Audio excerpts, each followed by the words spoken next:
বেঁচে থাকার গড় আয়ু থেকে 128 বছর। মানুষের বেঁচে থাকার গড় আয়ুর থেকে অনেকটাই বেশি। কিন্তু হারমান গুটেনবার্গ শুধু বহাল তবিয়তই আছেন এমনটা নয়। তার এক দাবি ঘিরে আপাতত সরগরম দক্ষিণ আমেরিকা সহ বিশ্বের বেশ কিছু দেশ। আর্জেন্টিনার সালতার বাসিন্দা ওই বৃদ্ধের দাবি তিনি অ্যাডলফ হিটলার। এল পাট্রিওটা নামের একটি সংবাদপত্রকে দেয়া এক সাক্ষাৎকারে এমন দাবি করেছেন তিনি। স্থানীয় বাসিন্দাদের কাছে হারমান গুটেনবার্গ নামে পরিচিত ওই বৃদ্ধ জানিয়েছেন 1945 সালের বিপর্যয়ের পর তিনি আর্জেন্টিনায় চলে আসেন। আত্মগোপন করতে নিজের নাম বদলে নেন। জার্মান গুপ্তচররা হারমান গুটেনবার্গের নামে পাসপোর্ট বানিয়ে দেয়। দ্বিতীয় বিশ্বযুদ্ধে নাৎসি বাহিনীর পরাজয়ের পর 1945 সালের 30 এপ্রিল আত্মহত্যা করেন হিটলার। একথা ইতিহাসের পাতায় লেখা রয়েছে। এ তথ্যকে মেনে নিয়েছেন জার্মানরাও। কিন্তু সম্প্রতি আর্জেন্টিনার ওই বৃদ্ধের দাবি নতুন করে ভাবাচ্ছে 1945 সালের 30 এপ্রিল আদৌ কি মৃত্যু হয়েছিল হিটলারের? 2016 সালের জুলাইয়ে এবেল বস্তির লেখা হিটলার ইন এক্সাইল অর্থাৎ নির্বাসনে হিটলার নামে একটি বই প্রকাশিত হয়। বইটিতে দাবি করা হয় দ্বিতীয় বিশ্বযুদ্ধে নাৎসি বাহিনীর পরাজয়ের পর হিটলার আর্জেন্টিনায় চলে আসেন এবং সেখানে 10 বছর আত্মগোপন করে থাকেন।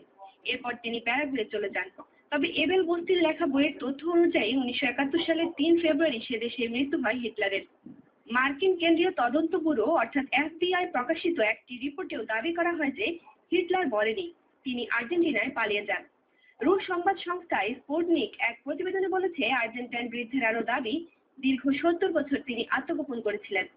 এই সময় তিনি ইসরায়েলের জাতীয় গোয়েন্দা সংস্থা মোসাদের গুপ্তচর হিসেবে কাজ করেছেন দীর্ঘদিন। বৃদ্ধের কথায় সে জামানায় মোসাদের কাজ ছিল যুদ্ধাপরাধী নাৎসি বাহিনীর শীর্ষ নেতাদের খুঁজে বের করা। 1960 সালে নাৎসি বাহিনীর লেফটেন্যান্ট কর্নেল অ্যাডলফ এইচমানের গ্রেফতার মোসাদের সাফল্যের অন্যতম উদাহরণ। কিন্তু এই বয়সে পৌঁছে মানুষের স্মৃতিশক্তি কতটা নির্ভরযোগ্য? গুটেনবার্গের এসব দাবিকে প্রলাপ বলে মনে করছেন অনেকে।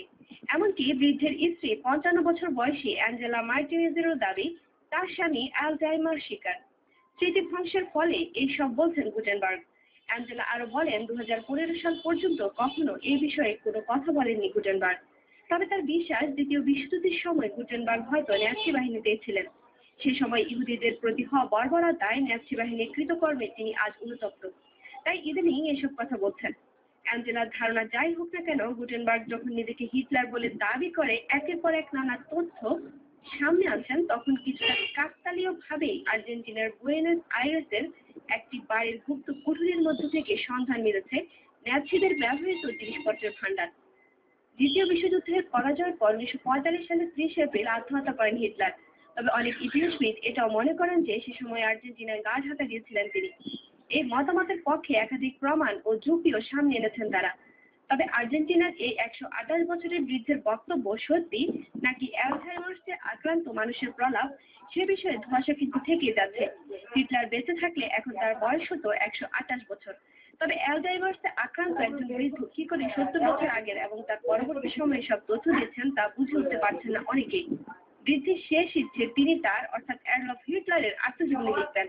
তার বিশ্বাস এই আত্মজীবনী বিশ্বের মানুষের কাছে হিটলার সম্পর্কে অনেক ধারণা পাল্টে দেবে। মানুষ চিনবে এক অচেনা নতুন হিটলারকে।